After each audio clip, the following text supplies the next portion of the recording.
Saya contohkan Jawa Barat itu kosong Pak untuk guru pendidikan agama Kristen. Banten sampai hari ini gurunya semua yang agama Kristen itu Pak, semua volunteer tanpa gaji Pak. Satu daerah di Cianjur, daerah Kristen itu, anak-anaknya 100%, hampir 90 sampai 100% Kristen, tidak diizinkan guru agama yang beragama Kristen ataupun ASN beragama Kristen untuk mengajar. Jangan sampai gereja itu banyak mengalami persekusi, jangan sampai pendidikan juga begitu Pak. Seperti ada penahanan atau pembatasan di provinsi-provinsi tertentu. Saya kasih contoh Depok itu Pak. Depok sampai hari ini satu formasi pun tidak dimunculkan.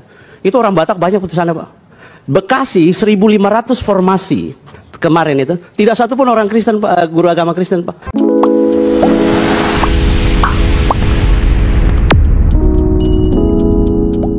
Shalom teman-teman dari Suham, bertemu kembali dengan saya Kersogo di channel ini. Semoga teman-teman yang sedang menyaksikan video ini tetap sehat-sehat saja ya.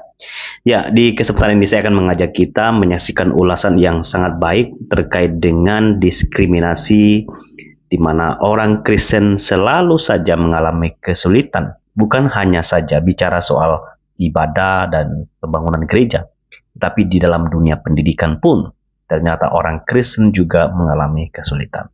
Nah, itulah sebabnya kita perlu mendoakan negeri kita ini supaya di negeri kita itu betul-betul memikirkan keadilan supaya setiap warganya diperhatikan sehingga masing-masing anak mendapatkan pendidikan sesuai dengan agamanya. Nah, kita simak ulasan yang sangat baik ini. Marak beredar video dalam sebuah sidang di DPR yang mempertanyakan soal diskriminasi yang menimpa murid non-muslim di sekolah negeri. Diceritakan di sana bahwa di banyak daerah guru-guru pengajar agama non-muslim tidak diberikan untuk mereka. Akibatnya, meski jumlah anak Kristen itu mencukupi sesuai peraturan, mereka tidak mendapatkan hak semestinya untuk mendapat pengajaran sesuai agamanya. Masalahnya, yang berhak mengajukan formasi guru agama non-muslim adalah Badan Kepegawaian Daerah. Tapi mereka memilih menutup mata. Sehingga akhirnya guru-guru agama itu didatangkan secara volunteer yang tidak digaji oleh negara. Diskriminasi pada umat minoritas tidak hanya terjadi pada pelarangan ibadah atau mempersulit pembangunan rumah ibadat untuk mereka. Tapi itu juga dilakukan di wilayah pendidikan. Anak-anak beragama Kristen mengalami kesulitan dalam mendapatkan hak mereka yang seharusnya terpenuhi. Pada dasarnya, aturan yang seharusnya melindungi hak pendidikan agama Kristen di sekolah-sekolah negeri sudah ada. Ketika ada minimal 15 anak Kristen dalam satu sekolah, negara harus menyediakan guru agama Kristen untuk mereka. Namun kenyataannya di lapangan jauh dari harapan. Banyak daerah yang sengaja tidak mengajukan permohonan itu untuk pengadaan guru agama Kristen, meskipun memenuhi syarat jumlah murid yang diperlukan. Hal ini mengakibatkan anak-anak Kristen di sekolah tersebut tidak mendapatkan akses pendidikan agama yang seharusnya mereka dapatkan. Ini adalah bentuk diskriminasi yang sangat menyedihkan, terutama di Indonesia yang dikenal dengan semangat keberagaman dan toleransi seperti yang tercantum dalam Bhinneka Tunggal Ika. Konstitusi Indonesia menjamin kebebasan beragama dan perlindungan terhadap hak-hak minoritas agama. Namun, faktanya semua itu tidak dijalankan di dunia nyata. Kata-kata indah itu hanya menjadi slogan dan pemanis narasi kebangsaan. Dampak dari ketidakadilan ini sangat luas. Selain merampas hak dasar anak-anak Kristen untuk mendapatkan pendidikan agama sesuai keyakinan mereka, hal itu juga membentuk gambaran buram tentang kondisi pluralisme dan inklusivitas di Indonesia. Pendidikan agama memiliki peran penting dalam membentuk identitas dan nilai-nilai moral bagi anak-anak, yang nantinya akan membentuk karakter mereka sebagai warga negara. Kalau sejak kecil saja mereka sudah mendapatkan diskriminasi, mau dibawa kemana Indonesia ini? Bukankah ini namanya menyimpan potensi konflik sejak dini? Perpecahan dan konflik sering muncul karena kita tak saling menghargai perbedaan. Padahal hanya dengan kerukunan dan kehidupan harmonis, bangsa ini bisa maju.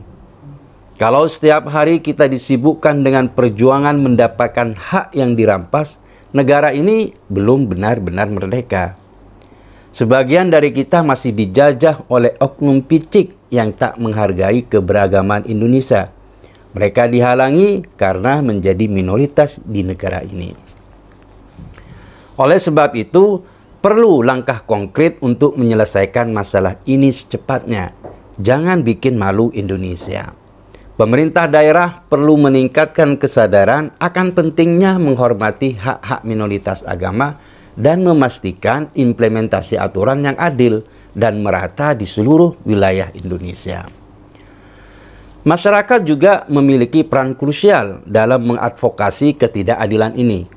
Mereka dapat menggalang dukungan publik, mengajukan gugatan hukum, dan terus memperjuangkan hak-hak pendidikan agama untuk semua anak-anak Indonesia tanpa memandang agama atau kepercayaan mereka. Oknum yang melakukan kejahatan ini harus mendapat hukuman. Mereka tahu ada peraturan seperti itu, tapi tidak menjalankannya. Kasus seperti ini tak boleh hanya dimaklumi. Jadi siapapun yang sengaja melakukan diskriminasi harus diberikan sanksi berat yang membuat jera. Masyarakat jangan diam saja ketika melihat ketidakadilan. Karena kalau tidak disuarakan, diskriminasi itu akan terus terjadi di masa depan. Karena kalau oknum seperti itu dibiarkan, nanti orang-orang baik yang diam akan ikut kena getahnya. Selama ini banyak orang yang tidak tahu bahwa sedang terjadi diskriminasi di dunia pendidikan. Kita selalu membayangkan dunia pendidikan kita ini baik-baik saja. Memang ada beberapa peristiwa viral yang kemudian segera ditindaklanjuti oleh pihak terkait dan selesai. Tapi ada banyak peristiwa yang luput dari perhatian publik. Saatnya masyarakat Indonesia untuk merefleksikan kembali komitmen terhadap prinsip-prinsip Bhinneka Tunggal Ika dengan tindakan nyata. Slogan itu harus memastikan semua warganya, termasuk minoritas agama, dapat menikmati hak-hak yang sama dalam pendidikan dan dalam kehidupan sehari-hari. Kita telah bersama-sama mendirikan negara ini tanpa memandang perbedaan. Cita-cita untuk mewujudkan Indonesia merdeka dibangun dengan darah dan air mata para pendiri bangsa ini. Kalau hari ini ada anak-anak Kristen yang tidak mendapatkan haknya, itu berarti kita telah mengkhianati perjuangan kemerdekaan ini. Karena dalam dunia yang merdeka itu, semua orang harus diperlakukan setara. Tak peduli suku, ras, dan agamanya. Semua sama di bawah naungan Pancasila.